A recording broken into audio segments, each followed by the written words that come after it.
should be in. I will then place my tube head. This would be too much angulation, so I'm going to bring it up a little bit and take my image. After my left molars, my Ren device will need to be flipped so that this does not go in the cheek. And I'm going to go to I'm going to be on my left still, but I'm going to move to the maxillary. So I'm going to flip this. This is not centered. So this must be flipped also to make sure that it's centered. So then I'm going to come and take my maxillary left premolars. I'm going to line it up to where I get the distal of my canine and at least the mesial of my first molar. I'm going to place my tube head and I will take my image.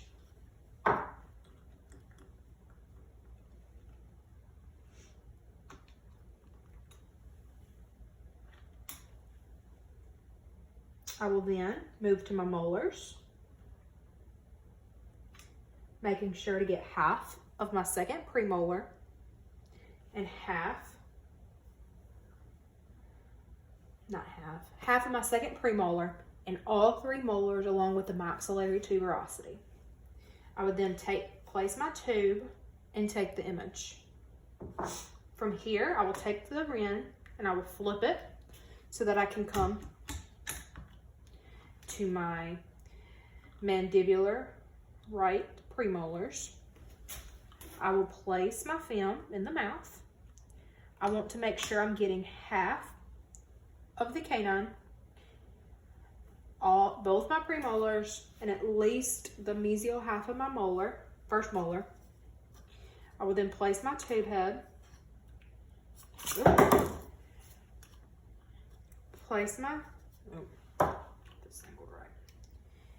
Place my tube head and take the image.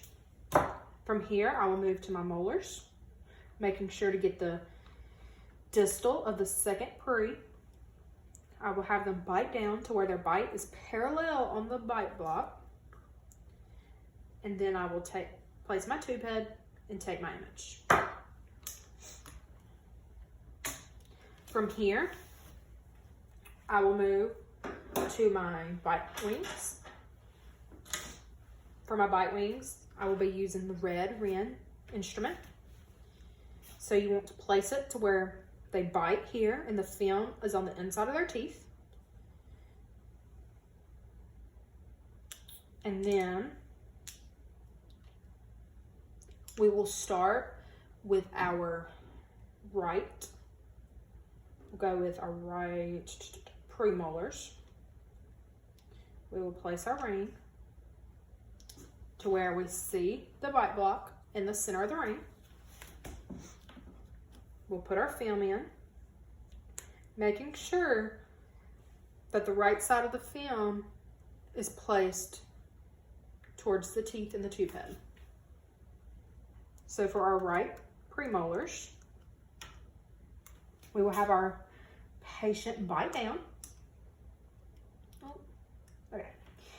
We want to make sure that the front side of our film is lined up with the mandibular canine on the distal, about the halfway mark, so that way we get half the canine. We will then place our tube head and take the image. From here, we'll move to the molars on the right. Oh, lost our film.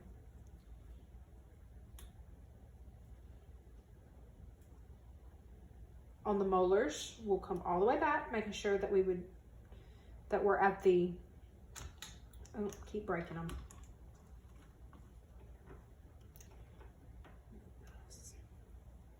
Okay. So we want to make sure that we're at the midline of the mandibular second premolar. We always go by the mandibular for lining the bite wings up. So then we place our tube head and we would take the image. We would then move over we would come to we would flip this, and we would take our left premolar shot. For this, we want to make sure we're lined up again with the mandibular canine halfway through it to where we get the distal half. We would place our tube head and take our image. From here, we would move to our left molars.